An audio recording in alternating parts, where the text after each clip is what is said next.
What do you want to start? I think if I start, you will anyways interrupt. Oh. Should we keep managers happy? You and your manager are always a tactic. Just keep your managers appraised and informed about whatever you're doing, right? Yeah. A lot of good managers just trust by default. You have a problem with your manager personally, right? That's a very tricky place to be in. You can't, of course, tell your manager. Is different. Body's problem is not only intercompany. You are confident in saying, yeah, I can't do this. Ignore the people, focus on the problem. Blindly saying yes to everything or agreeing, being agreeable and being nice are not the same thing. Today, body is on fire. Go for it, body. That has backfired on me multiple times. Hello, everyone. Welcome to another episode of OK Boomer. The usual suspects are here Alien Ashwin and Body Soda, and Shankar Ganesh, like a typical guy who goes to the US and forgets his friends. He has been AOL since he went on this trip. We don't know when he'll be back or if he'll be back. He hasn't responded to our messages asking him to get back iPhone as well. So this is a public petition for him to do that. Yeah. Ashwin, anything to say there? I think no. I think by the time we publish this episode, he'll be back in India. But yeah, he's pretty busy even when he's in Bangalore. When in Chennai, US doesn't make any difference.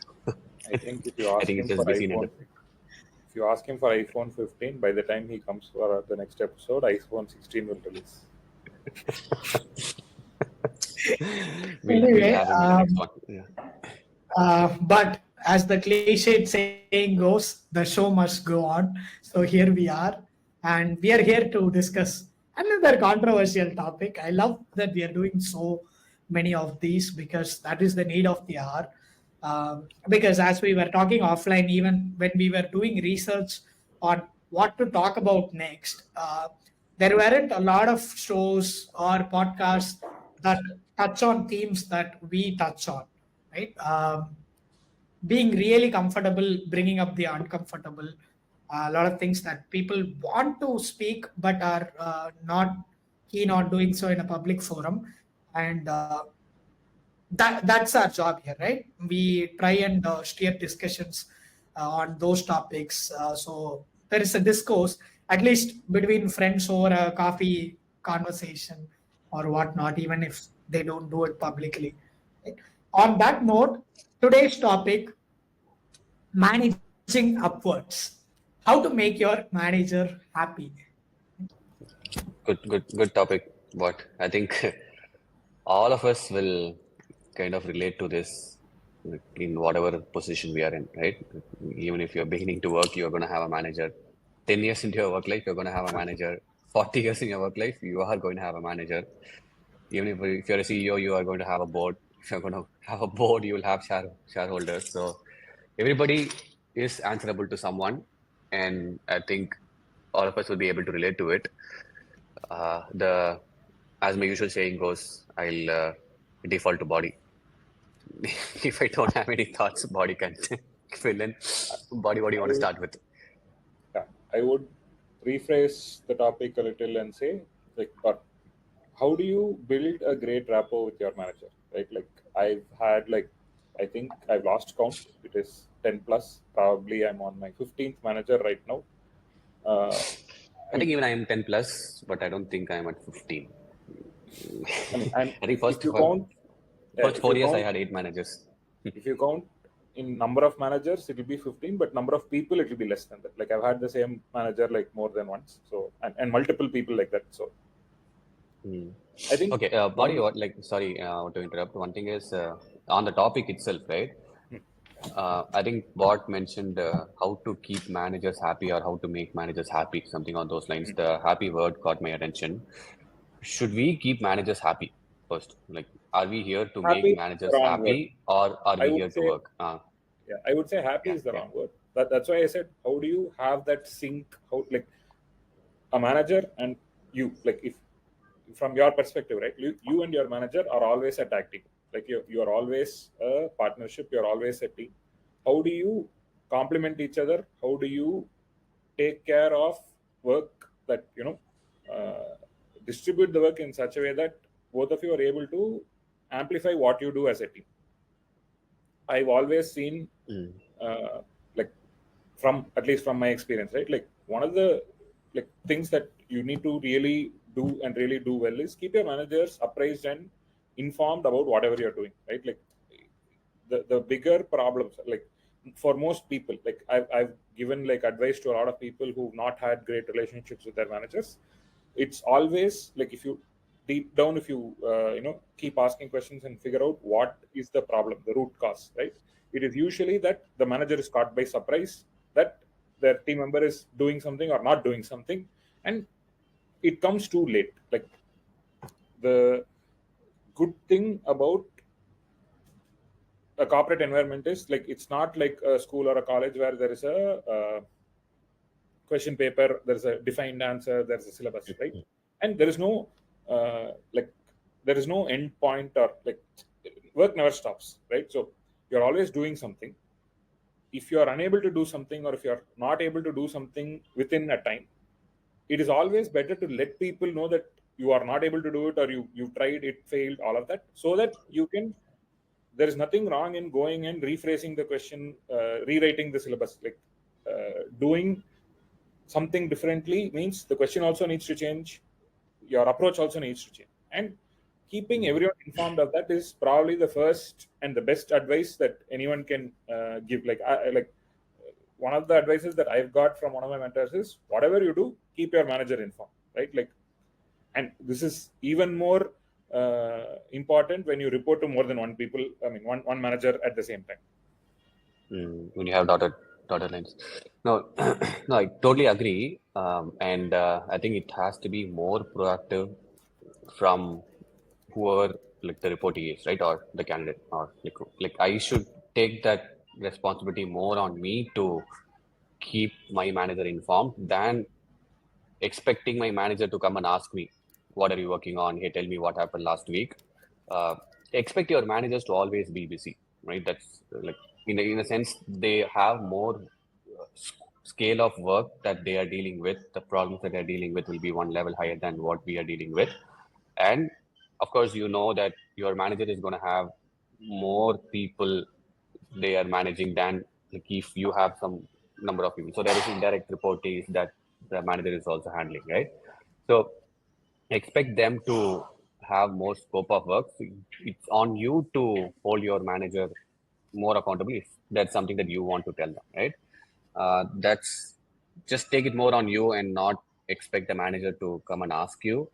And one more thumb rule that at least I personally try and follow to my best, and I always tell people as well, is uh, keep on the same lines, just keep them informed of what you are doing, and don't expect them to come and ask you like what happened with some task. Right? If I'm a manager and I give some responsibility to my team, right, or my manager gives some responsibility to me, I should not be put in a place where I come and follow up on something that, hey, what happened? Right? See, none of us are people are smart. Like end of the day, all of us are working with smart people around us, and we have our own priorities, ways of tracking things. None of the managers forgets. Like there are people who forget, but if see, it shouldn't come to a point where a manager forgot about this responsibility that he or she gave me, so I am just not going to bother about it, right? So it's more on you as a person. You have more to lose if Right. you So don't you're do it. saying even if they don't ask you, they know what they gave you, and they sort of expect you to come back rather than them ask. Yep. A lot of good managers just Yeah. trust by default. If you see, Mm. if you promise that you'll take 10 days to do something and you don't finish it in 10 days, and you know on 8th day or 9th day that you are not going to finish, right? Just be more proactive. On 8th day, just go and tell, hey, I know I told you I'll be doing this in this day. I won't be able to do. Just keep them informed. And a lot of times managers will not come back and follow up, right? 50% of the tasks, they are not going to keep asking you over and over again. There is a point after which they're just going to move on to something else. But Okay. that shouldn't be seen as an advantage to you. Like, hey, it's not that you come out of it. There is something that you have to do, or just be vocal. It will end up backfiring.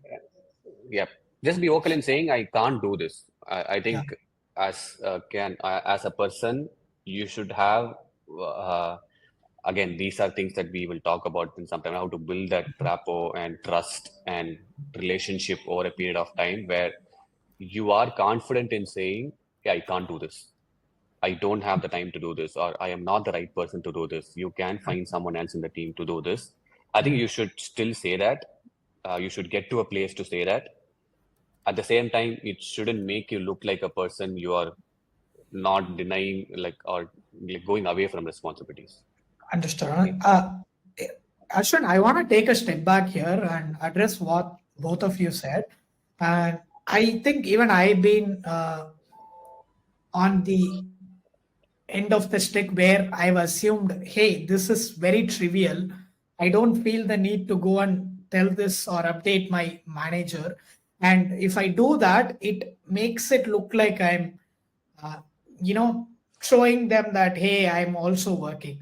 Rather, I would just let the work show. I feel like that is one of the, I'm trying to speak from the side of the reportee, right? If a manager expects that, one of the fundamental reasons why a reportee doesn't do that is the assumption is this is too trivial to go and bother my manager with. Okay, I'll give okay. you the reverse of that, right? So when you have 100 things to do, one or two things will skip your mind, and email notifications are the worst. Like it's very easy for whatever work you've done to get drowned out in an email notification. Like if you're responding to a mail, if you're replying to a mail, it will come from you. You will obviously see it. Like as a manager, I would read an email like that, but my brain is like wired to tune out any notifications that come from any application. Like if I get a Gmail or a G Drive notification saying you've shared a document, I have a rule that it won't even show in my inbox, right? Like I want an acknowledgement or a link again. If you use Slack or if you use any messaging platform, like if I expect and I do the same thing, right? Like in a group or in a chat thread with my manager or with my team, anything that is asked, I either react with a tick or a thumbs up to acknowledge that it is done. If I require a link or something, I expect people to share links, and I also share the link and link it there saying, this is done, here is it, right? It gives a This good is too clear. much. Yeah, No. I mean, I'm saying it's good to keep that record. That's all. Like, I yeah. No, use it is. No, got it, as but like my a question was management slightly platform. different, right? I'm talking about an unfinished project, something that's work in progress. I don't know No, whether I yeah. have to keep the manager in loop, like at a If it's 20% mark or a See, 40. can if it's I? I think. important to keep them informed of what the progress is and what is not finished, right? Like it often gets lost in translation if you're given something which has like say multiple steps, step 1 2 3 4 5, right? You may want to do it in order 1 2 3 4 5, and you may end up spending 80% of your time on step 1, but step 1 is probably the least important, step 5 is the most important. If I know or if I think you are spending so much time on step 1, I will myself tell you, please do not spend time this much on like this, right? And that sort of heads up communication is very good from a manager to a reporting member, because it gives you the priority list so that you don't waste time on unnecessary things and you know where to spend or maximize your time and effort. Understood. Ashwin, you Okay. wanted to say something. Yeah. So I see there is a balance that needs to kind of be met here, right? I get where you're coming from. I don't want to be updating each and every small task that I'm doing with my manager, and I don't think any manager expects it. Then it gets overwhelming.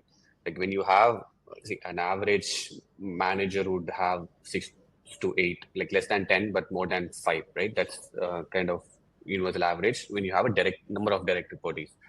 So like you are amplifying for 8 people, and there are people who have like 20, 25 folks in the team when you are just beginning as well, right? So like it gets overwhelming for the manager if we update each and every single day on what you're doing, what you're working on. That's not the intent here. Like always, when you look at things, look at intent and not the actual thing, right? When you look at the intent, then you'll be able to figure out that balance. Like Body said, just have some, see, when you have a responsibility, right? Just have some goalposts for that responsibility. Like, hey, this can be subdivided Milestones. into 5 or 6 goalposts and milestones, whatever. And then Update once you reach that milestone with your manager saying, hey, this is where it is. That's milestone specific updates. I would also focus on time bound updates. That, hey, if you've taken a responsibility, if it's been 2 weeks since you updated your manager, like 10 things would have happened or one thing would have happened, and it could be a very small thing. But keep your manager updated. Hey, it's been 2 weeks or 1 month based on however big the responsibility is. If it's too big of a responsibility, then monthly once, right? If it's a small project that you're working on, 2 weeks once, weekly once, whatever you think. Time-bound updates are also important. Like if you've done nothing, then I think in 2 weeks you should go back and say, hey, last 2 weeks I was occupied with something else, so I couldn't work on this. Even that will help. Yeah, I was just saying time-bound and milestone updates, not task-related updates. Don't say, hey, I did one, I did two, I did three. And I think it would help. We would talk about expectation setting also in some, like as this progresses. It would help to set some expectations upfront and agree. Like even with your manager, if you're not sure how your manager is expecting progress updates from you, have an open conversation. Like nobody's not going to chat with you, right? Have an open conversation. Just ask, hey, how frequently do you want to be updated? At what point do you want to be kept in the loop? I think as a person, you should also have some empowerment in doing. So you shouldn't be going and asking your manager for each and every small thing, right? There should be some empowerment that you have to take. And managers like that. Like if you take on a problem, if you go and solve for it for yourself, there's nothing best the manager wants, right? They would want more of you. So you're taking more responsibility. As a manager, collectively, you end up doing a lot more things for the company. Right. I think what you're suggesting is also almost like machine learning. So you go in with an initial mindset and level of expectations that you have for your manager and vice versa. And as time moves on, you try and figure out what is the frequency of updating that they like, what are some of their risks and all that. And I think we what spoke about a lot about updating. There's a lot of things we want to cover. Let's. One of the things that really worked well with me and my team early in my career was Trello. Like having a Trello board is very important. Was very important for us back then, right? So everyone knew what everyone was doing and at what stage. So anytime something was lagging, people could offer help. Anytime something cross stages, people could always chime in and give their inputs. So that keeps transparency at an all-time high, and it also gives it's less spammy with respect to notifications. The onus is on you to go and read it rather than you being updating or updated every time. Right. Got it. I want to move on to. Can I? Yeah. I was just going to move on to something else as well. Yeah, Chris, go for it. I'll take the next one. Sure. I wanted to address challenges in getting something done.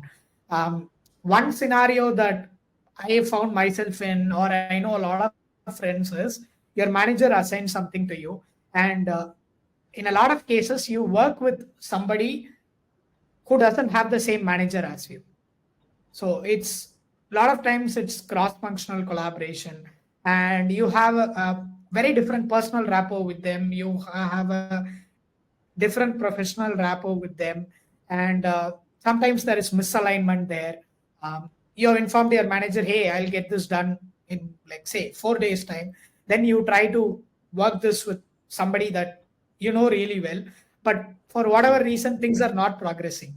So I don't want to call this out as a mistake, but one challenge or tricky situation that people find ourselves in is caught between these two people, right? Hey, I don't want to make this into an escalating situation where I go back and complain to my manager that something is not moving, because I also have personally I have like a at the same flow time. chart for that. Yeah, okay. I Let me have just been finish in this. this situation. Yeah, go on. Yeah. So I don't want to go and escalate. At the same time, I also want the task to progress. So it's the corporate quintessential caught between a rock and a hard place. I'm sure it's something that we have all been. This is pretty much the situation that I see myself in every now and then, right? Like you're working with someone else, on a shared goal. Their priority is different, your priority is different. Body's problem is not only intra-company. True.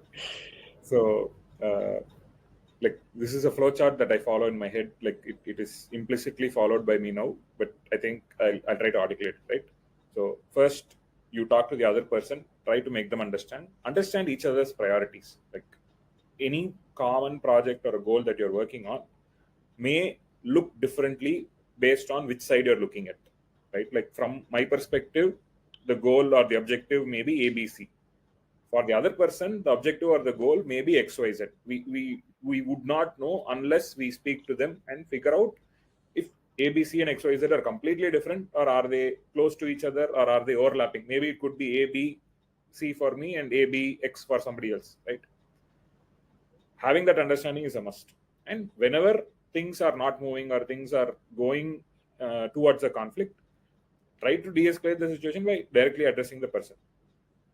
If that doesn't work, talk to your own manager, bounce off ideas. Again, don't talk to your manager with the intention for them to step in. Like, talk to them to bounce off ideas on how you can get tips from them to go back and talk to the person directly to de-escalate the situation. Then it can either go one or two ways, right? Like, if you really need to escalate, you escalate to your manager so that they can talk to the person or the other person's manager.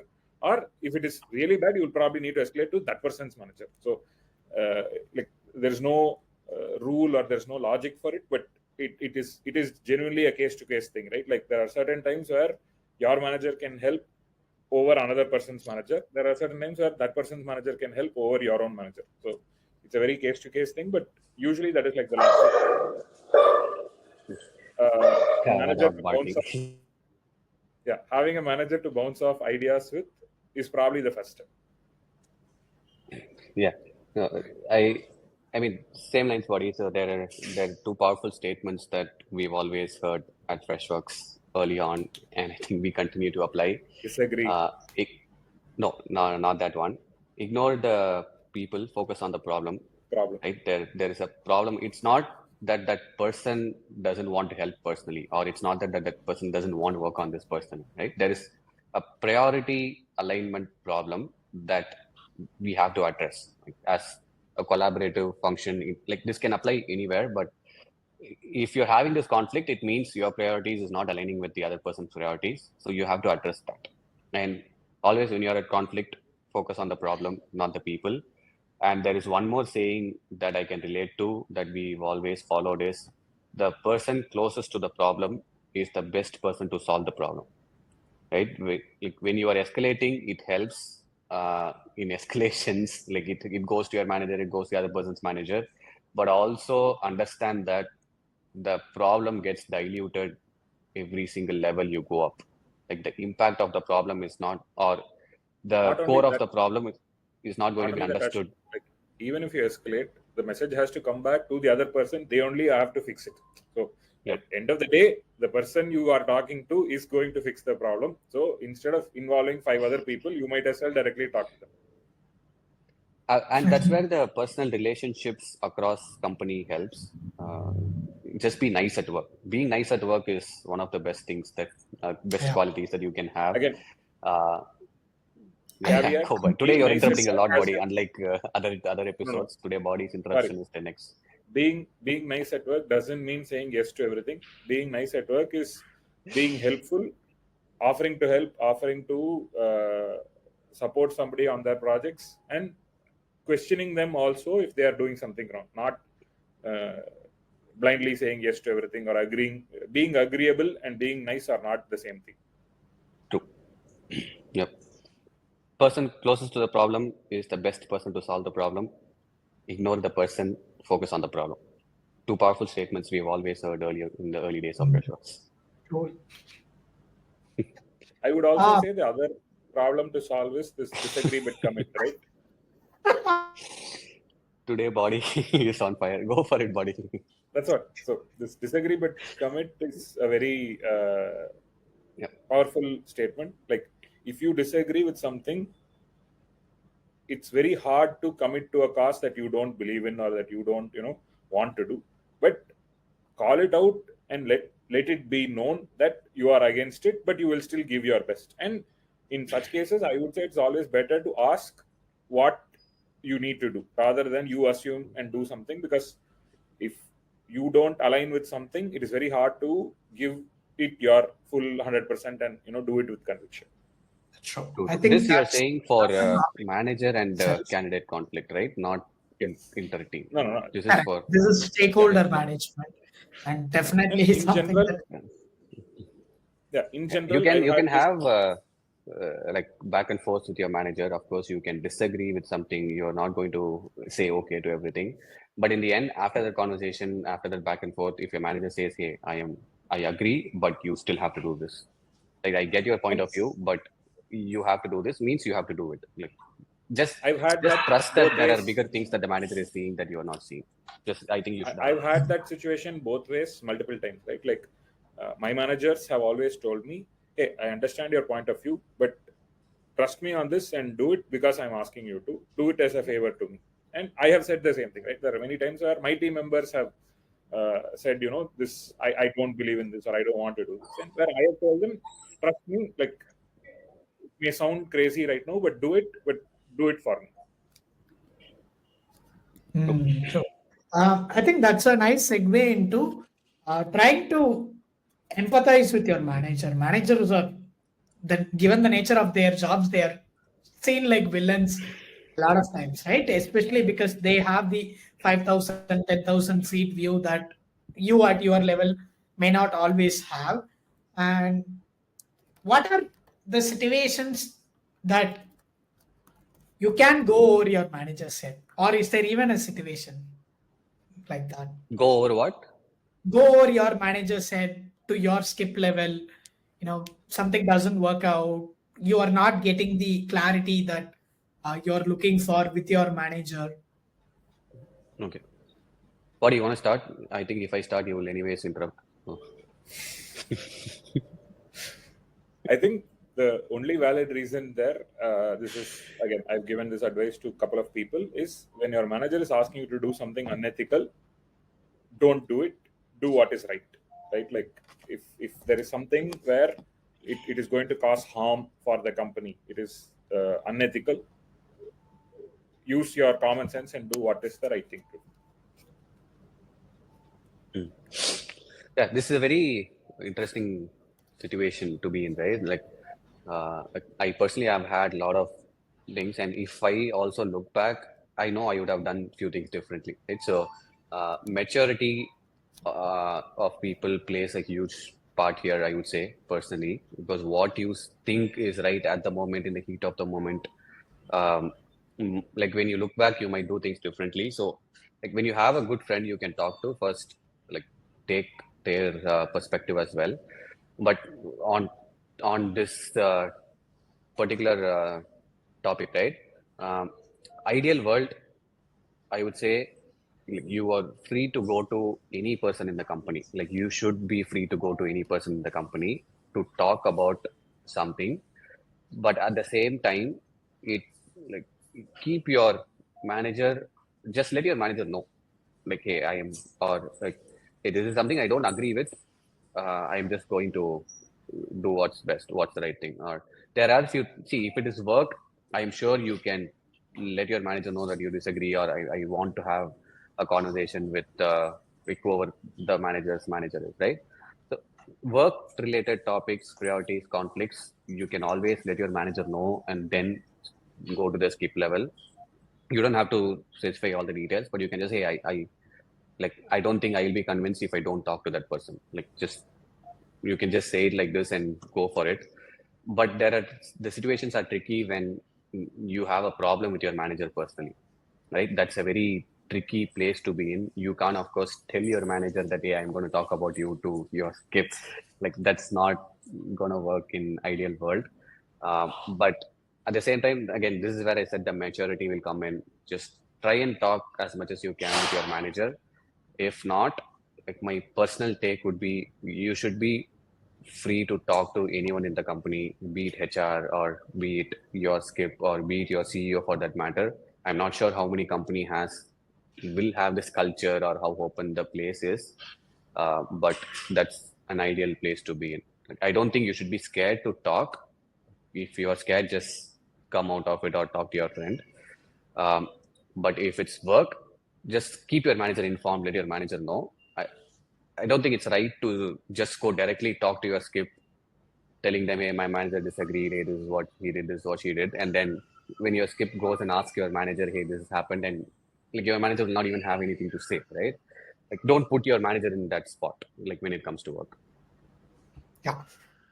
Speaking of putting managers on the spot, what are some of the other things that pisses off a manager that unintentionally report the false victim to? Okay, this I will Okay, I start. guess it's Body, either please both don't of you interrupt. talking over No, it's not a Q&A, but yeah.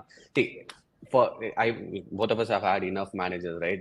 It's not one particular thing that will like it again depends on people how your managers are aligned and everything. What I've seen is see, few managers have few principles, right, and it differs for different person, right? I've had manager who like, is very diligent on effort and doesn't focus on result, right? Like his or her principle is, hey, if you put on effort, if you come on time, even if you're 5 minutes late, like some managers will not be happy, right? But if results don't come, they're okay because they know that you put in the work, you come on time, and we have done our part. But there is this other side where like results will matter, and like the behaviors are excused. You can come in 30 minutes late, 1 hour late, it doesn't matter, but you have to show result. So you need to know what type of manager you're dealing with, and that's like, you need to know that principle, and then know that you shouldn't do otherwise to piss them off. But you can't change a person principally. Like you can't go and change a manager who believes in effort and tell them, hey, I am giving you result, so don't expect effort from me. Right? It's very like you have to work it out. That's where there's misalignment that might happen between manager and the person. Uh, but I can't think of like 1, 2, 3 items that will piss people off. Like it's that principles that the manager has and the behavior that they expect because of their principles. What I've seen, again, I agree with whatever Ashwin said. Understanding what is expected is very important, because if you do more than what is expected, it may be a problem. That is something that most people don't understand, right? Like, uh, there are certain times when transparency, oversharing, all of that can cause misinterpretation and issues with collaborating with others, right? So again, when you're working with multiple teams, it is always good to do up to a certain level and continually improve on it, rather than do something like all out and share it with the entire world. Again, like, I'm just giving this as a simple example. Like, sharing something in like batches and phases with people has always been better than sharing it with everyone all at once, because that invites a lot of trouble. It opens a can of worms. So depending on the sensitivity, depending on the impact of the project or problem, whatever you're working on, it's always good to go in layers and go in like batches. Like, because I've experienced this problem, because I'm all for everyone knowing everything at once. That has backfired on me multiple times. It's like sending a mail to team@company.com and replying all saying, please Please, BCC me please out don't of reply. it. Good chat bot. I think we are 30 minutes in, but Yeah, it's I think interesting chat. let's close out with this. Share us your unconventional or underrated hacks to keep your managers happy. Leave out the usual ones. What is something that you think you uniquely picked up in the course of your career and that has really pleased managers? That's not very common. Okay. Tricky question. I haven't thought of this. What if you wanna speak, you speak. I'll think of something. Maybe I'll go first because I Yeah. have very short answer. Use them in memes, post memes with them, like build a very personal rapport.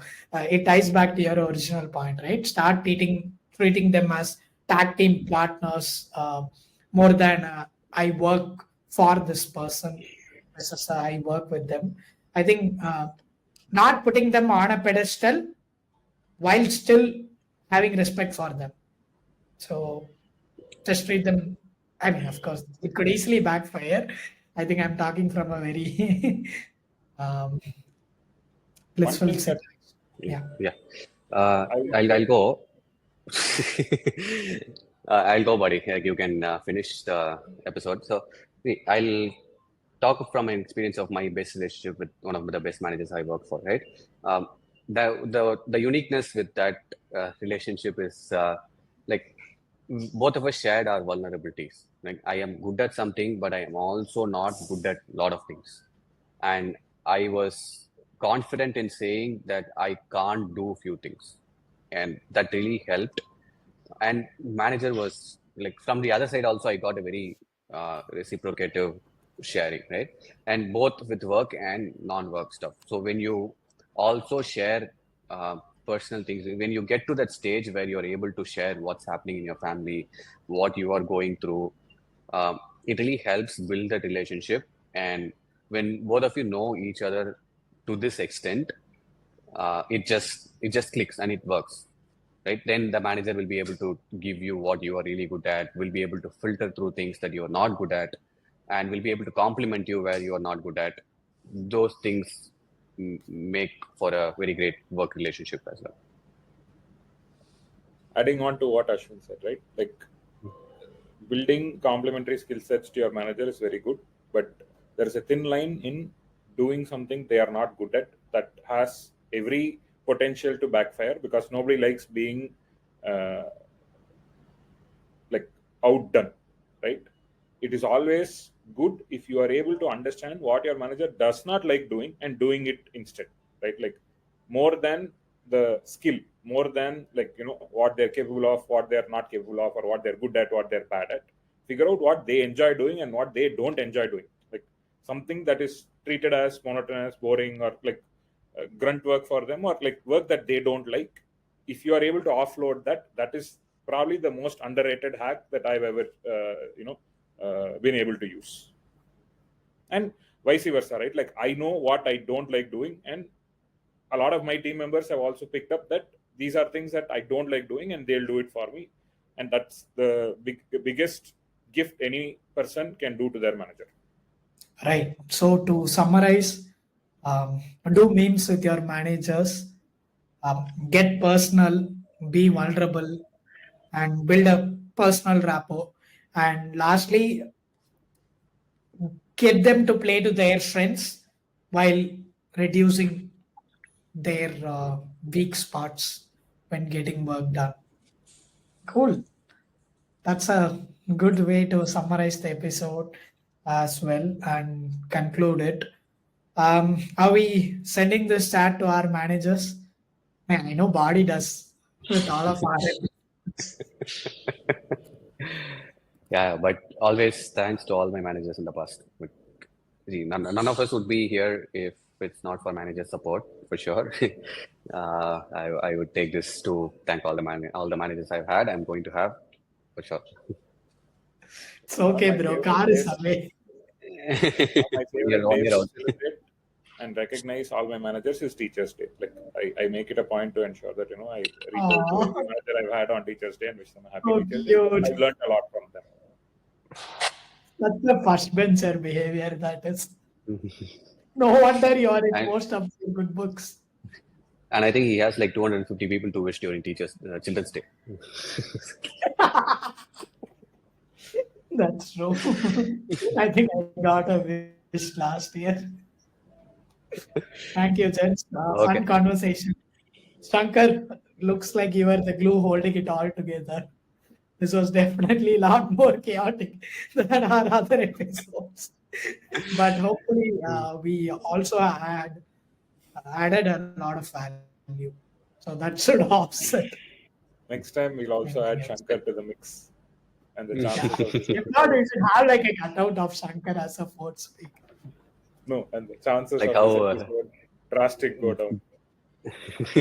no, how Jeff Yeah. Bezos has a chair for customers in the board meeting. I think we should have one Yeah. black screen for Shankar. Turns out Shankar is our Alex Dunphy and we are the Dunphy fan. There is this one Shankar episode knows- where This Okay, Shankar let's- knows let's, he's not going to join. Shankar knows he's not going to join, and he's not even going to try. let's talk about something interesting that Shankar will enjoy. I think something with product or something. And then let's come back. Nutrition. Thanks for tuning in. Thanks everyone. Yeah. Take care. Don't forget to Thank you. like, share, Bye-bye. and subscribe.